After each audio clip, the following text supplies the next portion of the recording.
Cristo, apreciada iglesia. Me place saludarles.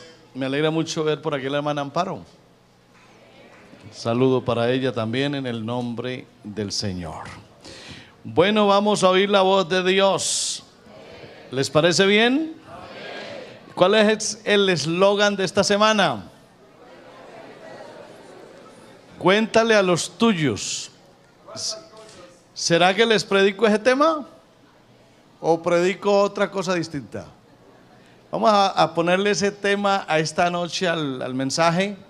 Amén, ese título, cuéntale a los tuyos. Amén. Póngale un momentito la mano en el hombro al vecino, al que tiene al lado. Y dígale eso. Cuéntale a los tuyos. Cuéntale a los tuyos. Eso, amén. Cuéntale a los tuyos. ¿Y saben dónde está ese texto? En la Biblia. En el Evangelio de Marcos, el capítulo 5 de Marcos. Hermana Zenobia, usted me transportó un poco de años atrás. Claro, no es que estemos viejos, sino que son hermosas canciones de antaño, lindísimas, muy lindas. Me dijeron que ya había cantado Caña Cascada. ¿Y no la va a repetir? No, castiguémosla, que la cante otra vez. Muy bien. Bueno, muy bien, Marcos, el capítulo 5. A ver, esa historia, antes de leerla, ¿de quién se trata? De uno que fue endemoniado. Ahí ya no está endemoniado, ahí es un ex endemoniado que vivía en los sepulcros, que le ponían cadenas, grillos, pero él las rompía, aullaba como los animales, vivía en los cementerios, tenía una legión de demonios. Oiga, estaba yo leyendo un poco eso. ¿Sabe usted que el Señor escucha los clamores hasta de los demonios? Los demonios le pidieron al Señor que no los echara lejos y el Señor les concedió la petición. Entonces, si el Señor a los demonios les contesta la oración, ¿cuánto más a nosotros? Imagínense, le pidieron que no los dejara ir por allá lejos y había un hato de cerdos. Y se metieron entre esos cerdos y se despeñaron. Eran como 2000. ¿2000 qué? ¿Cerdos o demonios? Como mínimo eran 2000 demonios también, porque póngale que se haya metido un demonio en cada cerdo. Así que el alboroto fue terrible y le dijeron al Señor los gadarenos, no los ganaderos, que hay algunos que leen ganadero, es gadareno. Le dijeron, vete de nuestros contornos, no te queremos aquí. ¿Sabe que esa es la misma expresión del mundo de hoy? El mundo de hoy le dice igualito a Dios, vete de aquí, no te queremos acá. Y por eso es que el mundo está como está. Y cuando viene el terremoto, viene la aflicción, viene el dolor, Dios, ¿qué te hiciste? Se fue, porque el hombre no quiere tener a Dios cerca. Y eso fue lo que le dijeron al Señor, vete de nuestros contornos. Pero bueno, la historia es que luego el que había sido endemoniado se sentó al lado de Jesús y se quiso quedar con él. La pregunta es, ¿dónde estaba la familia de ese que había sido endemoniado? Ni idea. ¿Cuántos años llevaba ese hombre metido en esas tumbas? Ni idea. Seguramente que la familia tal vez ni sabía ya de él, ni él sabía de familia. Ahora él se sentía solo y se quiso quedar ahí. Ahí es donde vamos a leer versículo 18. Marcos 5:18 dice que al entrar él en la barca, el que había estado endemoniado le rogaba que le dejase estar con él. Mas Jesús no se lo permitió, sino que le dijo, vete a tu casa a los tuyos y cuéntales cuán grandes cosas el Señor ha hecho contigo y cómo ha tenido misericordia de ti.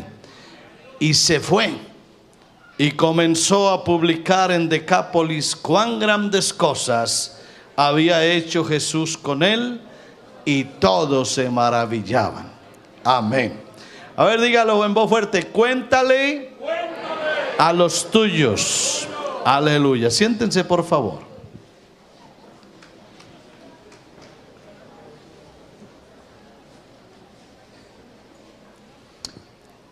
A él ya no le interesaba su familia.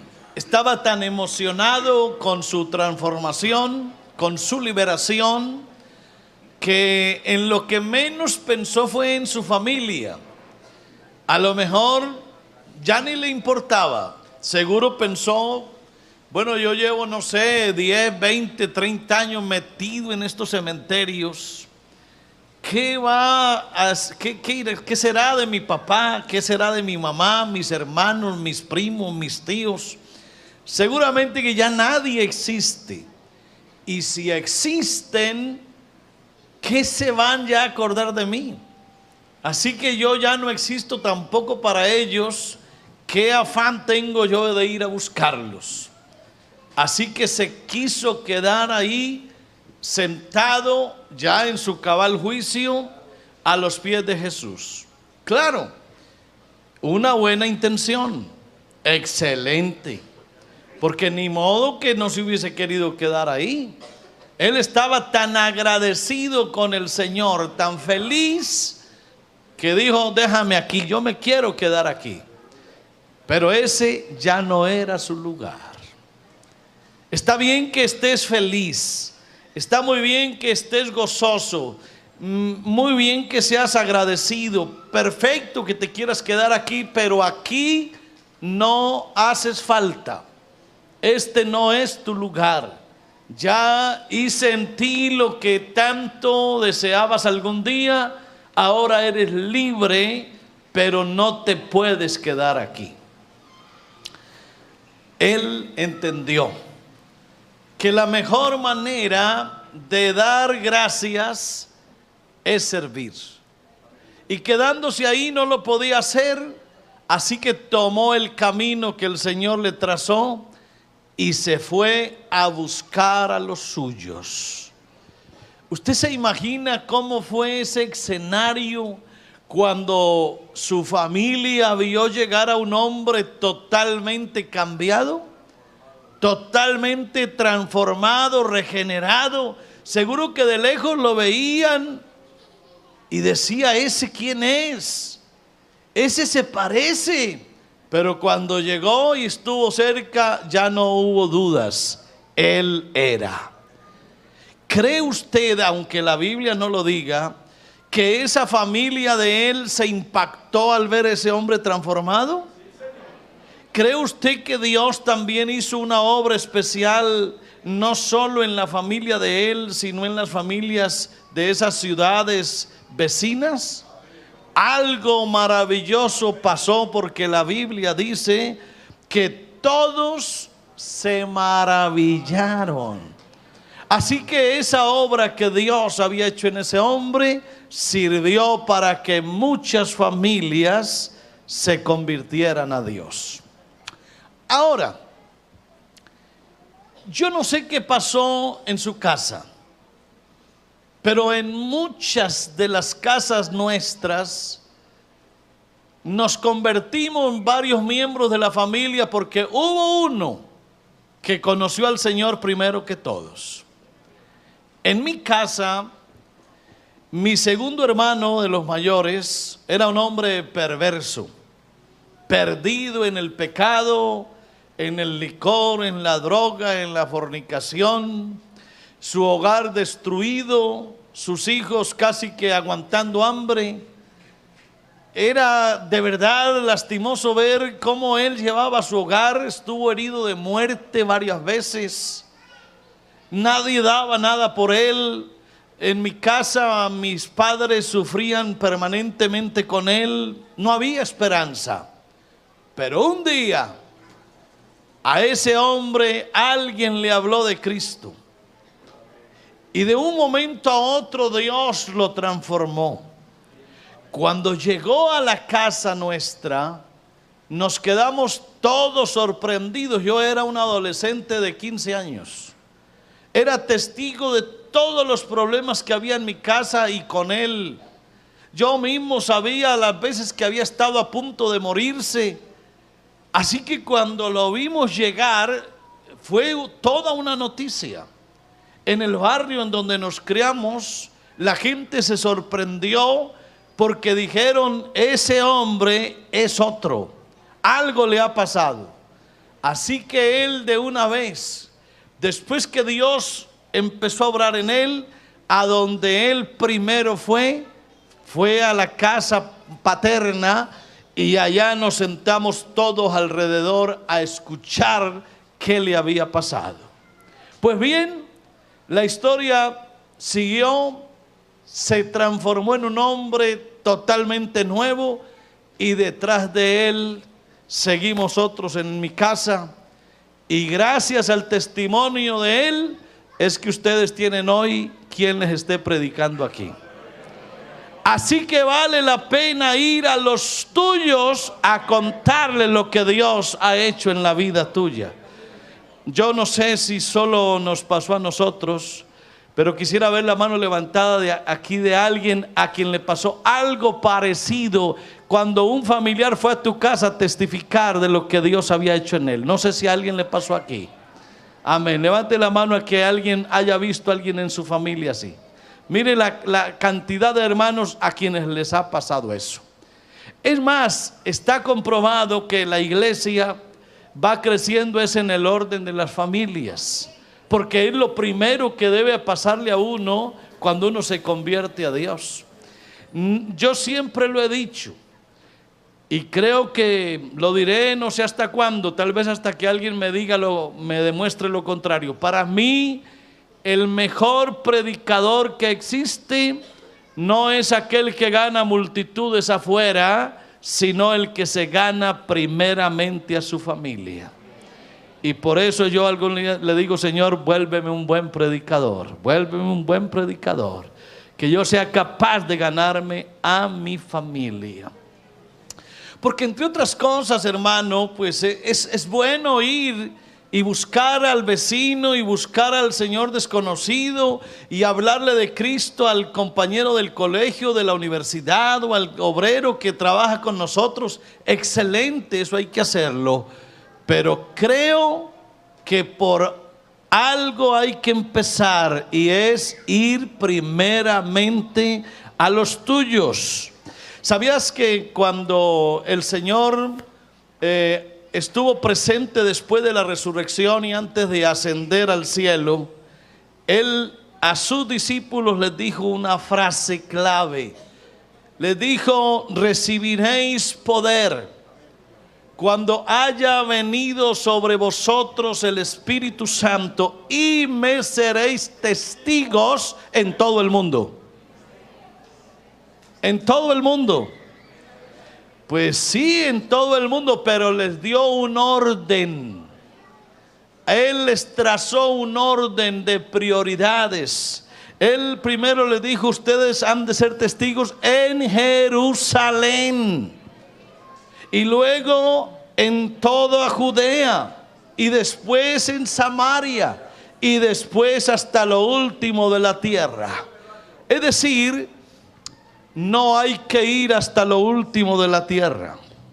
Antes de ir a lo último de la tierra, hay que ir a Samaria. Y antes de ir a Samaria, hay que ir a toda Judea. Y antes de ir a toda Judea, hay que ir a Jerusalén. En otras palabras, vamos de lo que es lo cercano a lo lejano. Y no es lo correcto que tú te dediques a ganar extraños cuando tu familia está perdida, no estás haciendo inteligentemente. Primero conviértete en el evangelista de tu familia. Ese es tu Jerusalén, ese es tu centro de atención primario. Es primero tu familia, que es tu Jerusalén. Y cuando hayas hecho una obra hermosa en tu familia, extiéndete y ve a Judea, es decir, sal a tu vecindario.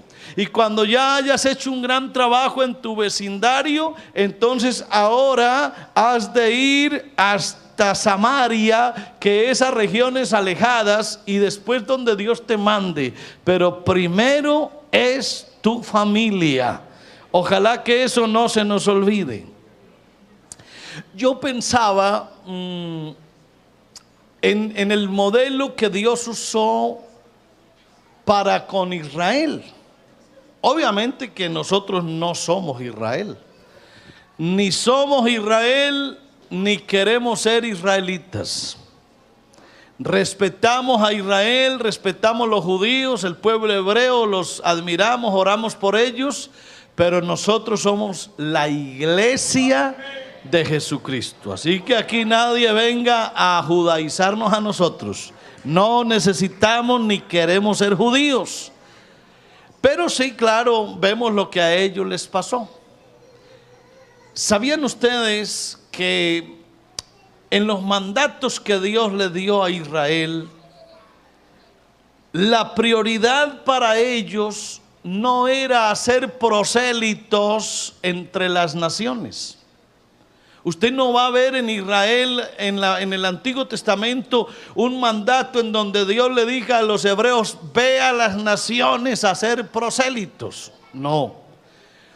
Llegaban algunos de otras naciones y los judaizaban y se quedaban ahí. Algunos extranjeros llegaban, pero la prioridad para con Israel eran sus propios familiares, su propia nación. Israel tuvo esa estrategia. Era asunto de ganar a los propios. Y por ello es que hay toda una estrategia para levantar a los hijos hebreos bajo el temor de Dios. Estaba leyendo en el capítulo 11 de Deuteronomio, y a partir del verso 18, en donde se dan unas directrices de cómo mantener la nación unida y en búsqueda de Dios, y es a través de las familias. Israel fue muy fuerte en mantener la unidad de las familias, y hasta hoy todavía Israel mantiene eso. Ellos todavía intentan conservar sus genealogías, porque el orden de familias para ellos es supremamente importante, y creo que allí hay una muy buena lección para nosotros que somos la iglesia. Nosotros también debiéramos atender nuestras familias al máximo. Dice Deuteronomio 11:18: por tanto, pondréis estas mis palabras en vuestro corazón y en vuestra alma, y las ataréis como señal en vuestra mano, y serán por frontales entre vuestros ojos. Aquí va la primera lección. Aquí la lección es para los padres. Antes de hablarle a ellos para que ganen a sus hijos, primero tienen que asegurarse que la palabra de Dios esté en el corazón de los padres, porque uno da es de lo que tiene.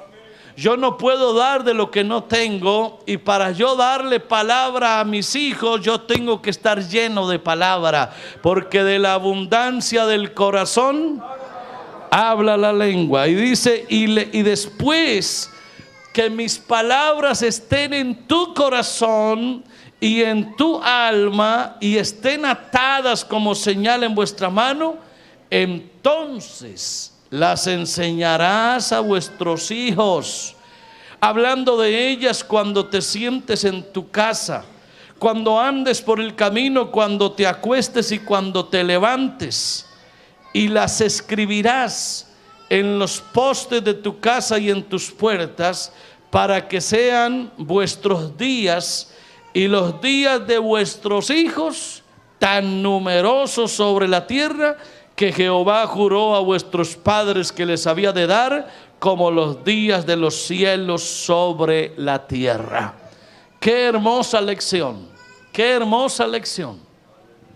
Por eso es que Israel de alguna manera se sostiene, y ese trabajo de familias para ellos, como dije, es prioritario. Aprendamos de Israel. Si hemos criticado muchas cosas malas de ellos, porque en efecto las tienen, también tienen cosas buenas, y esa es una de las cosas buenas. Los niños hebreos, cuando tienen 3 años de edad, ya se saben cualquier cantidad de textos de la Torá. Ellos son criados de esa forma, desde pequeñitos son educados en el judaísmo y se sostienen allí. Qué bueno que aprendamos lecciones como esa. Pero aquí viene la pregunta al tema de hoy. Cuéntale. La primera pregunta es: ¿y qué cuento? ¿De qué voy a hablar? ¿Cuál va a ser el argumento cuando me siente con mi familia a testificarle lo que Dios hizo en mí? ¿Qué voy a hablar? ¿De qué voy a hablar? Primero que todo, tú no tienes que ser un teólogo para ir a evangelizar a tu familia. No tienes que ser un predicador aquí fogoso para ir a hablarle a tu familia, nada. Lo único que tú tienes que ir es a contar lo que Dios hizo contigo. Amén. Porque alguien dirá: hermano, yo no sé predicar, yo no sé cantar, yo no sé versículos de memoria, yo estoy nuevecito, yo no sé decir nada, yo no sé evangelizar. Es que tú no tienes que inventarte nada. Has de ir y contar lo que Dios hizo contigo. A ver, levante la mano a alguien que se acuerda lo que Dios hizo con él. ¿No se le ha olvidado? Vea, si usted me pone a contar a mí mi testimonio de cómo Dios me transformó, se lo cuento 10 veces, 20 veces, 1000 veces, igualito. Porque como es la verdad, eso no se me ha olvidado. Y eso es lo único que tú tienes que contar. Ve y cuéntale a los tuyos cuán grandes cosas ha hecho Dios contigo. No tienes que saber hermenéutica, ni homilética, ni exégesis, nada, nada. Es más, si no sabes leer, no hay problema. Solo cuéntales lo que Dios hizo en la vida tuya, cómo Dios te transformó, y eso impacta a la gente. Hay por ahí un coro, un himno muy viejo. No sé por qué me estoy acordando de canciones viejas. ¿Se acuerdan del himno 103? Cuéntales la historia de la cruz.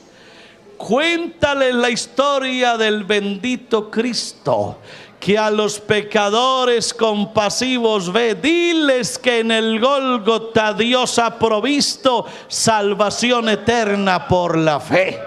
Aleluya, muchachos, hay que desempolvar las canciones viejas. Son lenguajes hermosos, letras lindísimas, y eso es lo que uno tiene que contar, hermano. Cuéntele a la gente lo que Cristo hizo en la cruz. No se ponga a inventar evangelios raros, evangelios diversos, evangelios de prosperidad, de prohibiciones, de tristezas, nada. No cuente nada de eso. Cuéntele a la gente la historia sencilla de lo que Dios hizo en usted y lo que hizo Dios. Amén, cuando nos redimió a través del Calvario. Y eso se lo sabe aquí todo mundo se lo sabe. Así que no hay excusa. Así que, hermanos, dijo Pablo, cuando fui a vosotros para anunciaros el testimonio de Dios, no fui con excelencia de palabras o de sabiduría, pues me propuse no saber entre vosotros cosa alguna, sino a Jesucristo y a este crucificado.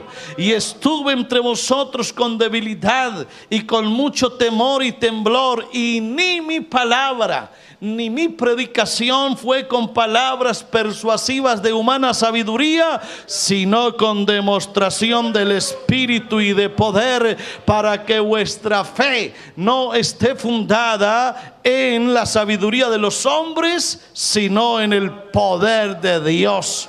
Aleluya. Cuando tú vayas a evangelizar a tu familia, no tienes que inventarte nada, no leas nada, no les hables de nada que no sepas. Arrodíllate a orar y dile: Señor, úsame, porque voy a los míos. Voy a ir a buscar a mi papá que hace tiempo no lo veo, a mi mamá que hace tiempo no la veo. Voy a buscar a mis hermanos. Voy a darme un viaje al pueblo vecino, allá viven unos primos. Voy a ir a contar lo que Dios hizo. Y déjame decirte que Dios honrará la palabra, y verás a muchos de tus familiares llegando a los pies de Cristo, y te lo agradecerán por siempre. Siempre habrá agradecimiento por lo que tú has hecho primero por tu familia. Conviértete en un buen predicador. Cuéntales la historia de la cruz. Segunda pregunta. El tema es: cuéntale. La otra pregunta es: ¿y cómo lo cuento? Primero es: ¿qué cuento? Cuente la historia del Calvario. Sencillo. Segundo: ¿y cómo lo cuento? Acuérdate de algo. No hay sermón más eficaz que aquel que se predica desde el ejemplo. Yo puedo ser aquí un predicador de esos que prenden candela debajo del agua, de esos que predican y hasta las bancas lloran. Pero ¿para qué tengo que ser yo aquí un orador de esos que les fluye la palabra, que parecen poetas, cuando la vida mía no es coherente con lo que yo predico?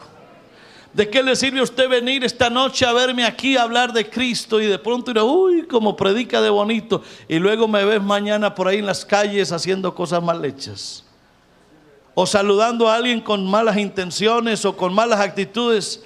Hasta ahí me llegó el sermón. El sermón mío será eficaz siempre y cuando haya coherencia con lo que yo vivo, porque no hay sermón más poderoso que la propia vida de uno. Por allá hubo un anciano que alguien dijo: pastor, ya no prediques más, ya tu vida es más que un sermón. Con solo verte andando ya tu vida es un sermón andante, viviente. Y es verdad, hermano, hay gente que tiene una vida tan pulcra, una vida tan hermosa, tan excelente, tan digna, que no necesitan abrir los labios para predicar. Su vida es todo un sermón, su vida es todo un mensaje. Y eso es lo que tú tienes que hacer. Ese es tu más grande sermón para tus hijos.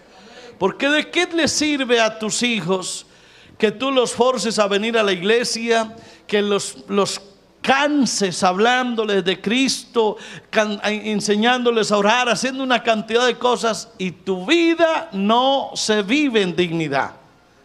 Ellos van a decir: yo no quiero ir a la iglesia, porque allá yo sé que mi papá predica, yo sé que mi mamá trabaja con las Dorcas, yo sé que mi mamá está con aquel o con aquellos, pero la vida de ellos no es buena.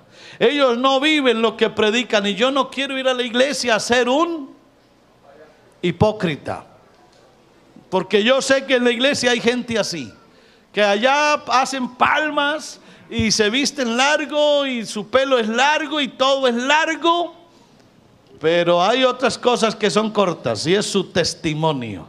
Así que has de hacerlo con tu ejemplo por sobre todas las cosas. ¿Cómo contar esta historia? Con sabiduría. Dice Efesios 6:4: y vosotros, padres, no provoquéis a ira a vuestros hijos, sino criadlos en disciplina y amonestación del Señor. Y luego le dijo Pablo a los colosenses: padres, no exasperéis a vuestros hijos para que no se desalienten. Aquí hay que hacer una combinación, y creo que hay que pedirle a Dios que nos dé sabiduría. La Biblia dice: si alguno es falto de sabiduría, pídala a Dios.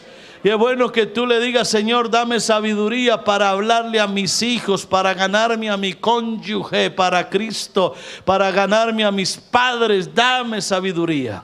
Y aquí hay que ponerle a esto disciplina. Y a esto hay que ponerle mucha instrucción.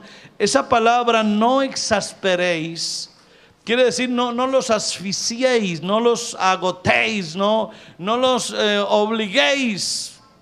Porque hay hijos que no se han convertido a Dios porque sus padres son demasiado, no sé cómo decirlo, son tan radicales, tan estrictos, pero en todo el sentido de la palabra, que les están predicando un evangelio de sufrimiento, un evangelio casi que de tortura, un evangelio casi que de unas normas: no toques, no vayas, no manejes, todo es prohibido. Y claro, ¿quién quiere aceptar un evangelio así? Hermano, por favor, es cierto que el evangelio hay que predicarlo con dignidad, pero no prediques un evangelio que hace mal a la gente, que pone triste a la gente. Yo conocí una viejita por allá en alguna iglesia que toda la vida de ella fue llorar. Ella llegaba temprano a la iglesia y se arrodillaba allá en la última banca. Y desde que llegaba a dar unos gemidos y dejaba un charco a toda hora de lágrimas. Esa ancianita nunca se le vio una sonrisa, nunca se le vio una alegría, nunca se le vio satisfacción. La vida de ella era llorar y llorar y llorar. Y se murió llorando. ¿Sabe a cuánto se ganó de su familia? Ni uno, porque ¿quién iba a querer ser como ella? Si es que ella daba a entender que es que el evangelio es de tristeza, que de sufrimiento, de agonía, de lástima. Y la vergüenza mía era terrible. Era una iglesita más bien pequeña, y todo el que pasaba por la acera oía a esa hermana ahí clamando y decía: ahí están matando a una señora adentro, la están torturando. Y yo hacía fuerza, y la gente me miraba a mí: ese es el pastor, mírelo allá. Por favor, ese no es el evangelio que uno tiene que predicarle a los hijos. Predícale a los hijos un evangelio de alegría, de gozo, de celebración, de fiesta, de gozo. Un evangelio que alegra la vida, que lo hace a uno sonreír. Pero a veces queremos predicar un evangelio de tormento. No, hermano, el Señor no vino a eso. Amén. Ahora, predica un evangelio y cuenta la historia con instrucción. Instruye. Conviértete en un facilitador para que los tuyos busquen a Dios. Eso de instruye al niño en su camino todavía está vigente. Amén. Y aun cuando fuere viejo no se apartará de él. Hay que ser instructores. Pídele a Dios que te dé sabiduría de cómo ganarte a tus hijos. Yo conocí un caso de un hermano que leyó en la Biblia un texto que dice que hay que madrugar a buscar a Dios, ¿verdad? Que hay que madrugar. Y claro, hay que madrugar a buscar a Dios. Pero él se levantaba a las 2:30 o 3 de la mañana a orar. Y a esa misma hora levantaba una niña que tenía de 12 años. La levantaba a las 3 de la mañana y la ponía a orar ahí forzada. Esa niña creció cogiéndole al evangelio fastidio. No, esto no es lo que yo quiero. Hermano, no hay que hacer eso. Hay que pedirle a Dios que nos dé sabiduría para que nuestros hijos hagan las cosas y se agraden buscando a Dios. Amén. Con el ejemplo, acuérdate de eso. El apóstol Pablo un día le dijo a los filipenses: lo que aprendisteis y recibisteis y oísteis y visteis en mí, esto haced, y el Dios de paz estará con vosotros. Enséñale a tu hijo cómo se vive el evangelio. ¿Cómo se disfruta el evangelio? Cuéntale a tus hijos los milagros que Dios ha hecho contigo. Cuéntale todas las cosas lindas que te han pasado en la vida, de cuántas cosas Dios te ha librado. Y camina en integridad y tus hijos lo van a ver. Algún día ellos seguirán tu ejemplo. Alguien dijo una vez: no, yo a mis hijos no les enseño a que me miren a mí, yo los enseño a que miren a Cristo de una vez. No. Ese es un error. Eso es un error. ¿Cómo que error, hermano? Yo a mis hijos les digo que miren a Cristo. Eso es parte.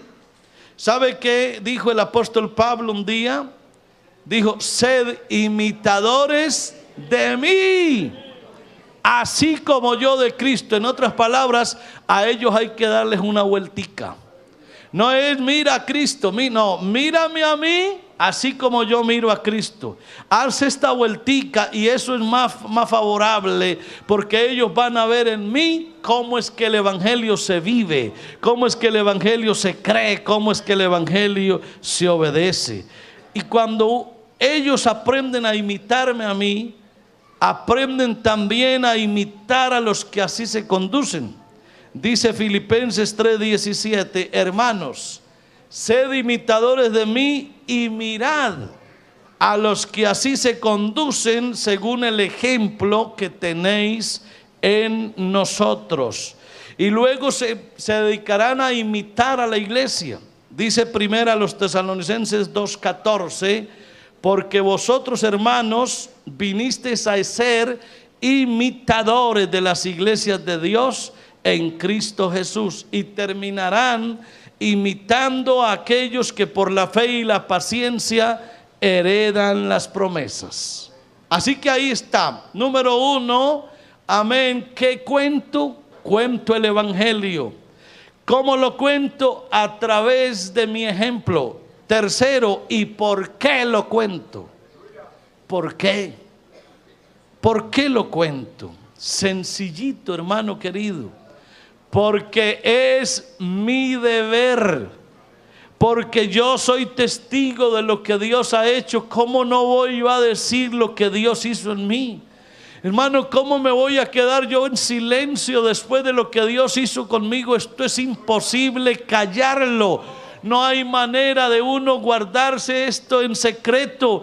Es que la vida de nosotros es todo un milagro. Por eso quienes primero tienen que oír nuestro testimonio son nuestros hijos.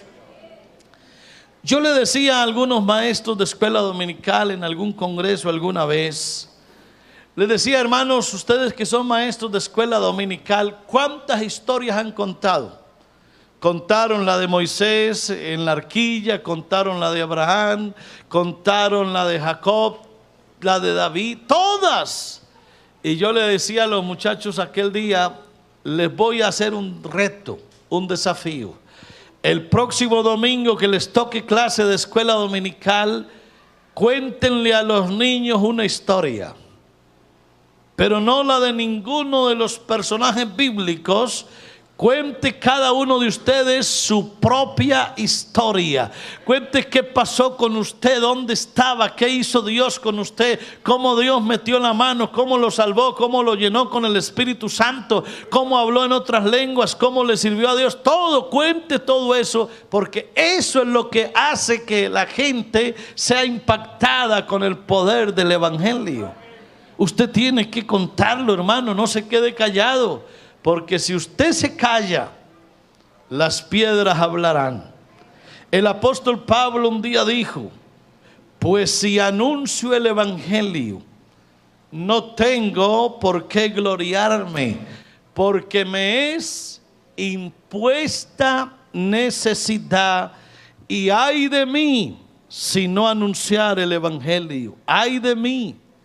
Ay de mí si yo no cuento lo que Dios hizo en la vida mía.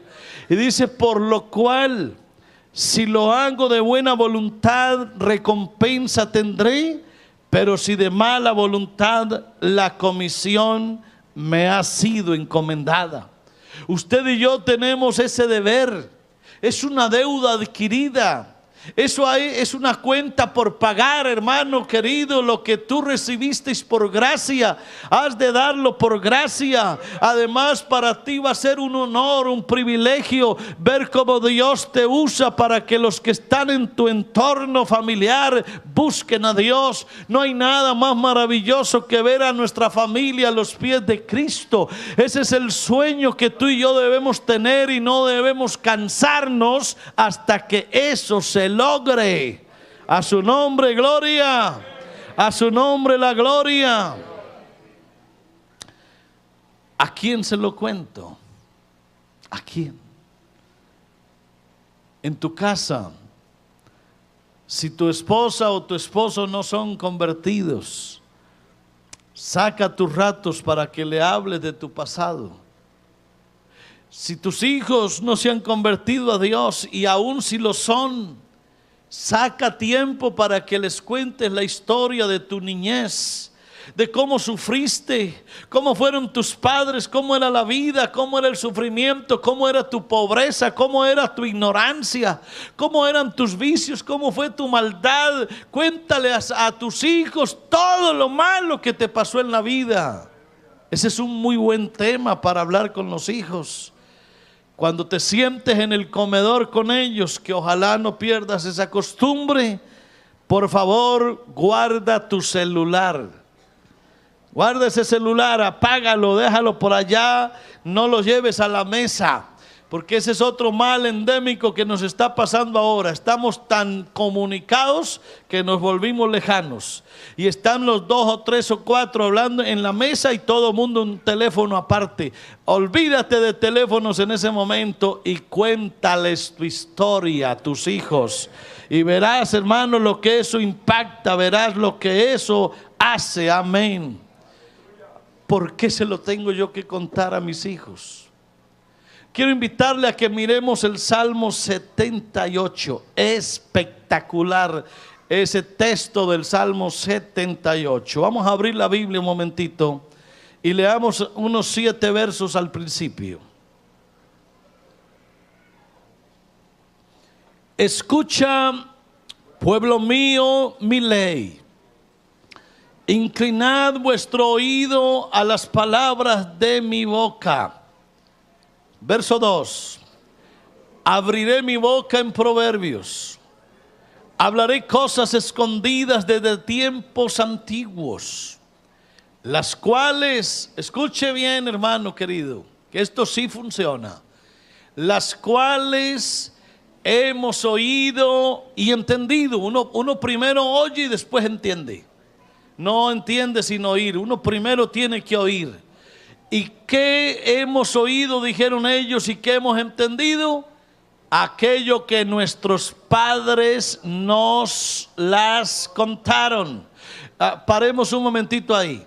Por favor, no cometas el error de entregarle tus hijos a los maestros de escuela dominical. ¿Tú crees que por traer los niños al culto de escuela dominical libraste tu responsabilidad? Y que son los maestros de escuela dominical los que te tienen que salvar a los hijos. Olvídate de eso. Ellos solamente son ayudadores, colaboradores que le dedican un rato a tus hijos para cantar con ellos y darle algunas lecciones muy bonitas y demás. Pero salvar a tus hijos no es asunto de escuela dominical, es tu deber, es tu empresa, eres tú el que tiene que hacerlo. No le descargues tus hijos a ellos. Empezando, y voy a decir algo, que muchos maestros de escuela dominical, ni siquiera ellos han tenido una experiencia directa con Dios. Así que imagínate un maestro que no ha tenido una experiencia definitiva con Dios. ¿Qué va a enseñarle y cómo va a salvar a tu hijo? No te descargues en ellos. No creas que eso es suficiente. Eso es algo complementario. Pero la salvación de tus hijos tiene que empezar es en tu casa, porque tú tienes que ser el pastor de tu casa, el sacerdote de tu casa, el evangelista en tu casa. Tienes que ser tú. Ya lo que hagan en la iglesia con tus hijos, eso es secundario y es complementario. Yo recuerdo que alguna vez en una asamblea de pastores Preguntó un pastor y le dijo al consistorio: hermanos del honorable consistorio de ancianos, ¿ustedes qué han pensado hacer con los hijos de los pastores?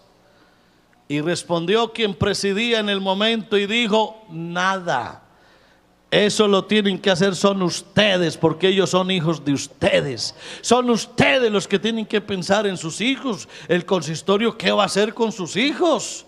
Eso es un deber de ustedes, es una obligación de ustedes. Sonó pesado, sonó crudo, pero es la realidad. Tú no puedes llegar aquí, hermano pastor, ¿qué van a hacer en la iglesia con mis hijos? Se les dirá con todo respeto: nada. Eso lo tienen que hacer ustedes en su casa. Aquí tráigalos, que aquí les enseñamos lo que sabemos, pero la salvación es en su casa. Allá es donde hay que salvar a los hijos. Amén. Dice: hemos oído y entendido que nuestros padres nos las contaron. Verso 4: no las encubriremos a sus hijos, contando a la generación venidera, amén, las alabanzas de Jehová y su potencia y las maravillas que hizo. Amén. Verso 5: Él estableció testimonio en Jacob y puso ley en Israel, la cual mandó. Esto no es una opción, hermano. En la iglesia hay cosas que son opcionales por si las quieres hacer, pero hay otras que no son opcionales, son un mandato. Y esto de hablarle a tus hijos y a tu familia no es opcional, es un mandato. Dice: y mandó a nuestros padres que la notificasen a sus hijos. Y eso tiene una razón de ser. Verso 6: ¿para qué? Para que lo sepa la generación venidera, y los hijos que nacerán y los que se levantarán lo cuenten a sus hijos. Verso 7: a fin de que pongan en Dios su confianza y no se olviden de las obras de Dios, que guarden sus mandamientos. Esto, hermano, tiene que ser así. Es una transmisión oral. Tú tienes que dedicarle tiempo en tu casa. Apaga ese televisor un rato, apágalo. Olvídate de deportes, olvídate de noticias, olvídate de celulares, de todo, y siéntate a contarle a tus hijos lo que Dios ha hecho en la vida tuya, y algún día ellos te lo agradecerán. A su nombre, gloria. ¿Tú crees que todo en la vida es trabajar? Y te la pasas trabajando y sales a las 5 de la mañana cuando tus hijos están durmiendo, y llegas a las 10 de la noche cuando todavía están durmiendo, y crees que eres un excelente padre porque los tienes viviendo en una buena casa y una buena cama, les tienes juguetes, les tienes moto, bicicleta, carro, los llevas a la mejor universidad, les das ropa de marca, les das plata, y hay un mercado lleno en la cocina, y crees que eres un excelente padre, pero no es verdad, porque no estás haciendo lo que a ellos les va a servir para la eternidad. ¿Para qué les sirve a tus hijos que los tengas llenos de cosas y su alma está perdida? No eres el padre que crees que eres. Estás faltando a lo más importante. Ellos algún día se perderán. ¿Y de qué servirá decir: es que yo me sacrifiqué por mis hijos, es que yo monté esta empresa, era para que a mis hijos no les faltara nada? Es que ellos no pueden decir que les falta nada. Pues lo tienen todo. Todo lo tienen, y van a tener una herencia hermosa el día que tú te mueras. Van a quedar empresarios, van a quedar con dinero por todo lado, pero su alma, ¿qué pasará con su alma? Por favor, cambia tu oficio y dedícale tiempo a tus hijos. No cometas el error que muchos hemos cometido. Muchos hemos cometido ese error, y hoy nos pesa en el alma no haberle dedicado tiempo a nuestros hijos cuando se podía. A su nombre, gloria. A su nombre, gloria. No, es que como yo soy hijo de Dios, entonces mis hijos también lo son. Olvídate. Olvídate, eso no es verdad. Dios no tiene nietos. Dios no tiene nietos. Yo puedo ser el pastor más brillante que hay. Puedo ser el predicador más famoso que haya. Puedo ser el mejor creyente, el mejor diácono, el mejor cantante, la mejor presidenta, no sé de qué. Pero tus hijos son otra cosa. Mis hijos son otra cosa. Tú me ves a mí aquí y tú creerás que mis hijos son un dechado de virtudes. Olvídate. Mis hijos no se parecen a mí. Ellos son diferentes. Y lo que Dios hizo en la vida mía, a ellos solo les servirá como ejemplo. Pero de nada les va a servir a ellos el día que ellos se mueran. Y si no han conocido a Cristo, no van a decirle: Señor, es que mi papá fue pastor, es que mi papá... Nada, eso no les sirve para nada. La experiencia mía con Dios solo me sirve a mí. Y ellos tendrán que tener su propia experiencia con Dios. A ellos Dios tendrá que salvarlos como me salvó a mí. Pero yo no les puedo dar por herencia la salvación. La salvación no es endosable. Como se endosa un cheque, un título valor, que tú le pones tu firma atrás y ya es del otro. Nada, hermano. ¿Cuánto? Si así fuera, pues era hasta fácil. Pero esto no, esto de la salvación es un asunto personalísimo. Yo no puedo endosarle a ellos mi experiencia con Dios. Así como yo conocí a Dios, mis hijos también tienen que conocerlo. Así como yo soy lavado con la sangre de Jesucristo, les tiene que pasar a ellos igual. A su nombre y gloria.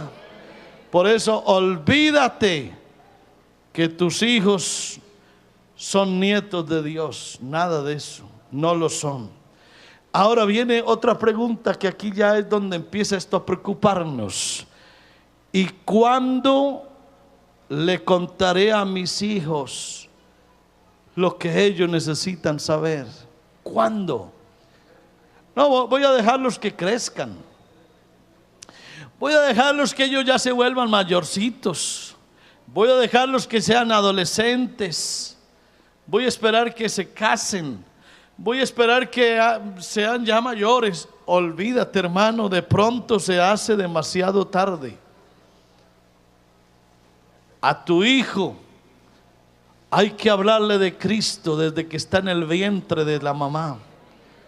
Desde que está en el vientre de tu mamá, debieras haber oído la voz de ella y de tu padre que te enseñó el camino. Es ahí donde hay que empezar, antes que sea demasiado tarde. Acuérdate que tenemos control sobre nuestros hijos hasta cierta edad. Hay edades en las que tú manejas a tus hijos ya. Y lo bañas o te bañas y nos vamos, y vístete, aquí está tu ropa y vamos a la iglesia. Y ellos se vienen contigo, a veces no de muy buena gana, pero todavía los dominas. Pero escúchame una tristeza que te voy a decir. Nada raro que llegue el momento en que tu hijo adolescente o tu hija ya crecidita te diga: papá, mamá, siéntense que quiero hablar con ustedes. A ver, hija, ¿de qué nos vas a hablar? Papá y mamá, quiero decirles que hasta hoy fui a la iglesia. No quiero más iglesia. No quiero más evangelio. Voy a independizarme, voy a vivir mi vida. Les agradezco mucho todo, pero no seguiré yendo a la iglesia. No hay herida más grande que cuando un hijo le habla así a unos padres. Y lo terrible de todo es que ya se te salieron de las manos. Ya no hay nada que hacer. De ahí en adelante vas a empezar a darte cuenta de todos los errores que cometiste en la crianza de ellos. Seguramente fuiste un buen padre, una buena madre, pero te faltaron tantas cosas. Y de ahí en adelante vendrán muchos llantos, muchas tristezas y muchas preocupaciones. Ya tus oraciones no serán igual. Ya en tus oraciones tus hijos van a estar día y noche como un tormento. Y todo tal vez por no haber hecho las cosas a tiempo desde que se podía. Le dijo luego Jehová a Noé: entra tú y toda tu casa en el arca, porque a ti he visto justo delante de mí en esta generación. Y por causa de las aguas del diluvio, dice la Biblia, entró Noé al arca, y con él sus hijos, su mujer y las mujeres de sus hijos. ¿Sabías tú que Dios nunca le dijo a Noé: construye un arca para salvar al mundo? Nunca. Construye un arca para salvar a tu familia. Fue a la familia, el arca se construyó para salvar a su familia. Y eso es lo que nosotros a veces no entendemos. Estamos haciendo un arca para salvar al mundo y nuestra familia perdida. Y escuche la tristeza. Y sucedió que al séptimo día las aguas del diluvio vinieron sobre la tierra. Afortunadamente Noé logró entrar a sus hijos, a su familia, en el momento preciso, porque llegaría el momento en que Dios mismo cerraría las puertas, y cuando Dios cierra, nadie abre. Y los que estaban afuera empezaron a tocar: Noé, ábrenos, ábrenos. Pero ya no hay nada que hacer. Oh, hermano querido, por favor, salva a tu familia antes que sea demasiado tarde, cuando ya nada se pueda hacer. ¿Sabes tú que no todo lo que le pasó a esos, algunos hablan de los héroes, a otros no les gusta decir héroes, eso no importa, pero sí hay hombres que se resaltan en la Biblia y que no vieron realizado su deseo en cuanto a su familia. Adán perdió a su hijo Caín. Lot perdió a su mujer. Acán tomó del anatema y trajo destrucción a su familia. Elí perdió a sus hijos. Saúl vio morir a los suyos. David afectó a su familia. Me uniré yo a esa familia, a esos héroes, a ese listado de hombres tristes que aunque vieron cosas lindas, pero algo pasó con su familia. ¿Será que Dios me va a dejar a mí hacer parte de ese listado? Ojalá que no. Ojalá que no. Yo estaba pensando esta mañana un poquito en esto. ¿Usted ha leído algo sobre las esposas de los apóstoles? Las familias de ellos. ¿Sabe usted cómo se llamaban los hijos de los apóstoles? ¿Cómo era la conducta de ellos? Yo estaba pensando en eso y dije, de veras, ¿por qué el Nuevo Testamento no dice una sola palabra de la familia de ellos? Por ningún lado. Por ningún lado. Ahora sí sabemos que ellos tenían sus familias, porque era un derecho de un apóstol traer a una hermana por mujer y tener sus hijos. Bueno, de la única que habla es de la suegra de Pedro, para que vea usted que a veces las suegras son más importantes que la suegra, ¿no? Y que por eso fue que Pedro después negó a Jesús. ¿Sabían ustedes eso? Ese es el colmo. Se enojó que porque le sanó la suegra y por eso lo negó algún día. No, eso sí, esa es broma. Uno a las suegras ahí las tiene que querer muchísimo.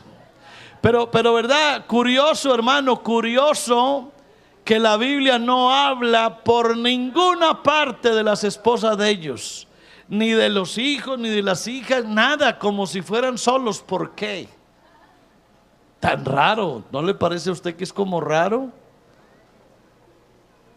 Pónganse de pies, por favor. Bueno, y entonces, hermano, ¿y aquí qué vamos a hacer?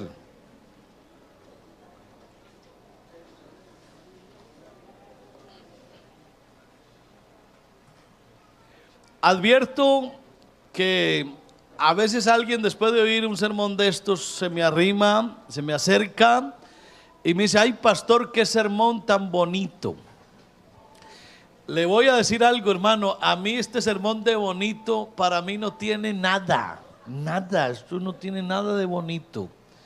Lo que tiene es muy preocupante. Créame que yo predico un sermón de estos y yo no digo: ay, Señor, qué sermón tan lindo. ¿Cuál lindo? Yo me arrodillo a preocuparme más. Yo digo: ¿y ahora qué va a pasar con todo lo que Dios me habló? ¿Qué va a pasar conmigo? Yo te voy a invitar, hermano, no a que me vengas a decir nada ahora. Yo no necesito que me vengas a decir nada. Además, uno ya se pone viejo en esto y ya no necesita que nadie le diga nada. Yo lo único que quisiera oírte algún día es decirme: sabes, pastor, algún día Dios te dio un sermón hasta feo, pero me preocupó tanto ese sermón que me impactó la vida y Dios me ayudó. Y empecé a ver maravillas de Dios en mi casa. Y empecé a ver cómo Dios obró en mi familia. Porque ese sermón me conmovió, ese sermón me despertó una cantidad de cosas que yo no sabía. Yo estaba tan tranquilo, yo estaba casi como ese que fue endemoniado, el de la historia. Y yo quise quedarme en la iglesia porque me gustó el servicio y quise ser diácono. Pero luego entendí que antes de ser diácono aquí, que antes de ser cantante aquí o ser maestro aquí, yo debiera haberme ido a buscar a mi familia primero. Y yo te quiero invitar a que lo hagas, hermano. Hazlo, por favor. Haz lo que a ti te corresponde y deja que Dios haga lo que es de Él y que mi familia haga lo que a ellos les corresponde. Y aquí es donde yo quiero terminar.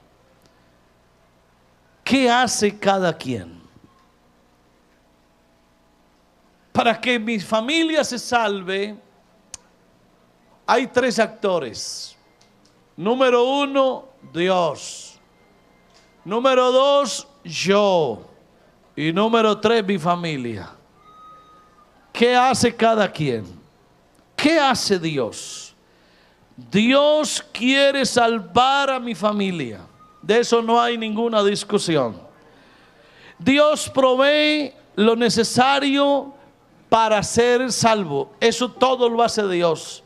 Yo no tengo la más mínima duda de que Dios quiere salvar a mi familia. Nada, ni un mínimo de duda tengo. Que Dios todo lo ha provisto para salvar, eso está claro. Así que ya Dios todo lo hizo. Él en la cruz, vestido de carne, dijo un día: todo está consumado. Así que tú no tienes que dudar que Dios va a salvar a los tuyos.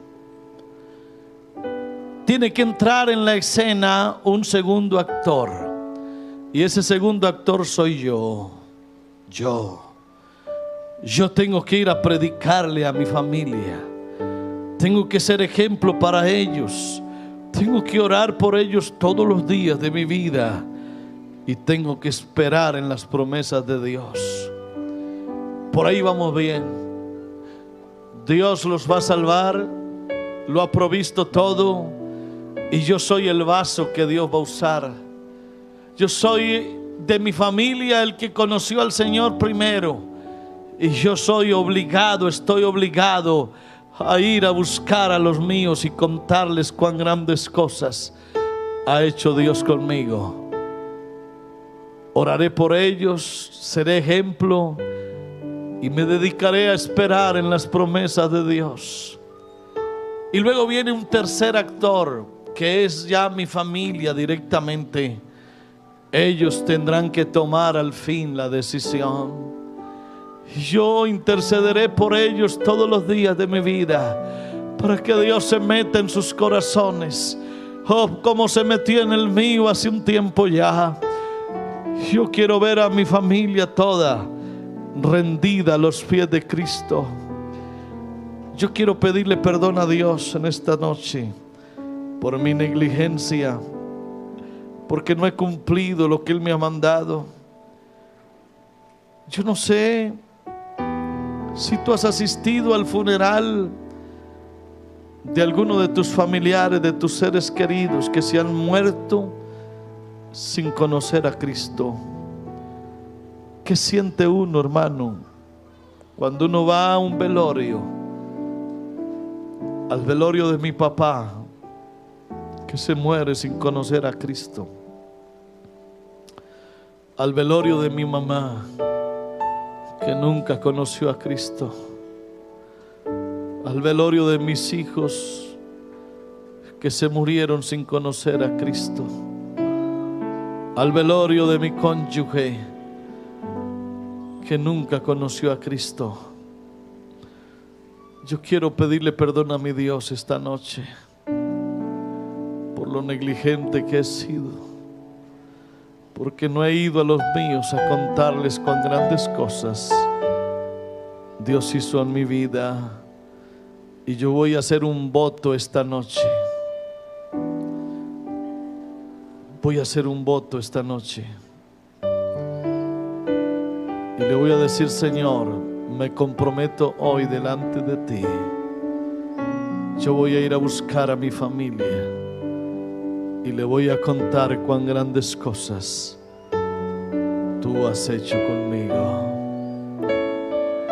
¿Será que te puedo hacer, hermano, un desafío ya para que nos vamos? Te hago un desafío. ¿Te comprometes delante de Dios a irte a buscar a los tuyos y a contarle lo que Dios hizo en la vida tuya? Quiero ver una mano arriba, una mano levantada de alguien que se comprometa a hacerlo. Si no la levantas, no es problema, no es problema. No sé por qué no la levantas. Yo respeto eso. A lo mejor ya salvaste a todos los tuyos. Bueno, gloria a Dios. Pero si tienes un solo familiar que no ha conocido a Cristo, yo creo que esta noche no te debieras ir de acá sin haber hecho ese compromiso con Dios. Que Dios nos ayude. Que Dios nos ayude. Qué bueno que de aquí a un año, si Dios les permite hacer este programa otra vez, que ahí en la banca donde tú estás no estés solo. Ojalá que de aquí a un año, ahí donde tú estás solo hoy, esté tu hijo y esté tu hija y esté tu cónyuge y esté tu mamá o tu papá o tu primo. Qué bueno que eso suceda. Levanta tus manos al cielo y dile: Señor, úsame. Tú me has usado para salvar a mucha gente. Mucha gente ha oído la palabra y el mensaje por mis labios. Hay gente que está adorándote ya, Señor. Pero yo quiero es que salves a mi familia, Señor. Por favor, apiádate de mi familia. Salva a mis hijos. Haz algo con los míos, por favor. Para hablar de tu amor. Haz algo con mi familia, Padre.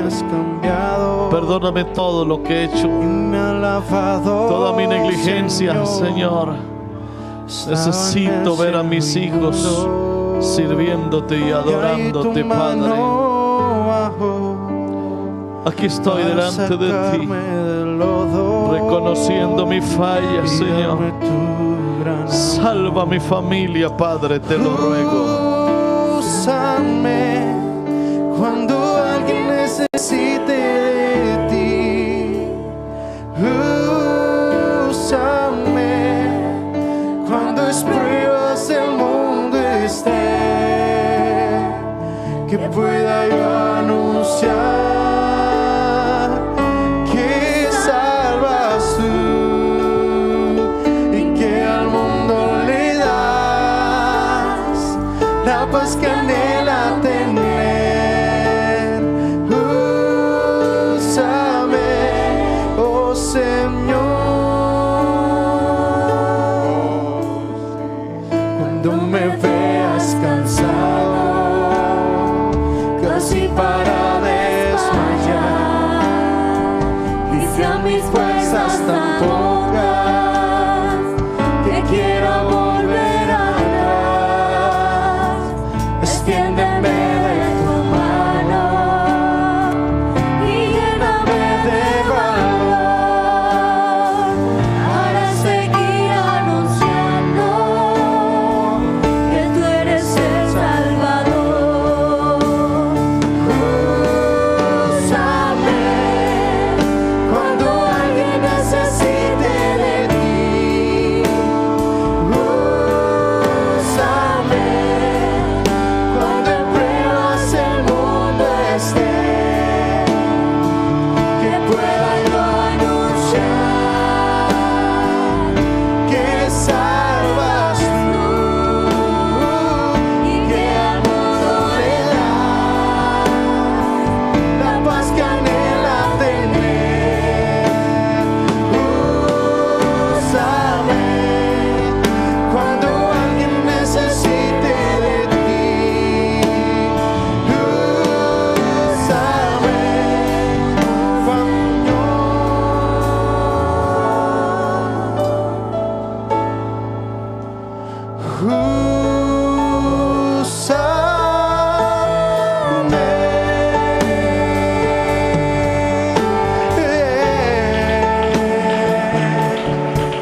Amén.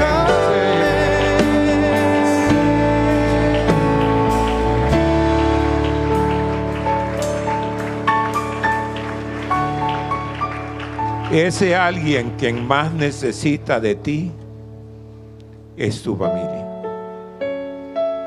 Levantemos nuestras manos. No hay que decir más nada, sino darle gracias al Señor. El Señor nos ha hablado. Ahora tenemos que ser obedientes a su palabra. Señor, gracias por tu palabra. Gracias, Señor Jesús, por lo que nos has recomendado en esta noche. Sabemos lo que tenemos que hacer.